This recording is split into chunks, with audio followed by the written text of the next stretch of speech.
দর্শক, আজকে শনিবার, দোয়াটা শুধু আমার সাথে একবার পড়ে যান। বিশ্বাস করেন, দায়িত্বের সাথে বলছি, আজকের শনিবারে আপনার এলাকায় যদি কোনো শিশু জন্ম নিয়ে থাকে, ওই শিশুর মতো আপনি হয়ে যাবেন।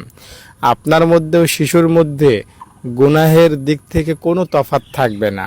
ওই শিশুও নিষ্পাপ, আপনিও নিষ্পাপ হয়ে যাবেন। এই দোয়াটা এতই অ্যাকশনে ভরপুর, এই দোয়াটা কোনো জেনাকারীও যদি পড়ে, তার জেনার গুনাহ পানি হয়ে যাবে। আল্লাহ তাআলা বলেছেন যে, বান্দা তুমি গুনাহ করো, আমি তোমাকে মাফ করব। তুমি গুনাহ করতে মজা পাও, আমি তোমাকে ক্ষমা করতে মজা পাই। তুমি গুনাহ না করলে ভালো লাগে না, আমার তোমাকে ক্ষমা না করলে ভালো লাগে না।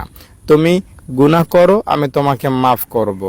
তাই আপনি কখনো এটা ভাববেন না যে আপনার গুনাহের কারণে আপনি শেষ, ধ্বংস, নিঃশেষ জাহান্নামী। না, এটা ভাবতে আল্লাহ বারণ করেছেন, নিষেধ করেছেন, আপনাকে সতর্ক করেছেন। আল্লাহ বলেছেন যে, বান্দা তুমি সবসময় এটা ভাববা, শয়তান তুই আমাকে যতই জিনা করাস, যতই নামাজ থেকে দূরে রাখিস, যতই আমাকে বেপরদায় চলাস, আমার একজন মালিক আছেন, তিনি আমাকে মাফ করবেন, পাক করবেন, সাফ করবেন, নাজাত দিবেন প্রতিদিন, প্রতি সময়, প্রতিটা মুহূর্তে। এটা আল্লাহ তাআলা ভাবতে বলেছেন, এটা আপনাকে ব্রেইনে সেভ করতে বলেছেন।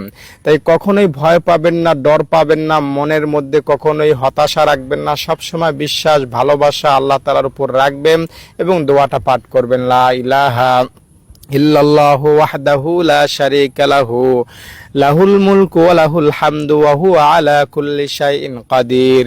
উজু করে পশ্চিমমুখী হয়ে নবীজির শানে একবার দুরূদ পড়ে দোয়াটা 10 বার পড়বেন, তারপর আবার নবীর শানে একবার দুরূদ পড়বেন। ব্যাস, গুনাহ মাফের আশায়, ক্ষমা পাওয়ার আশায় দোয়াটা যদি পাঠ করতে পারেন, আপনি জেনাকারী হলেও আপনার গুনাহ মাফ হবে। আপনি চোর হলেও, ডাকাত হলেও, আপনি হিংসুক হলেও, অহংকারী হলেও, আপনি বেনামাজি হলেও, যেই হন আপনি, আপনার ব্যাকগ্রাউন্ড যাই হোক, আপনি দোয়াটা পড়েছেন, এটাই যথেষ্ট আপনার গুনাহ মাফের জন্য।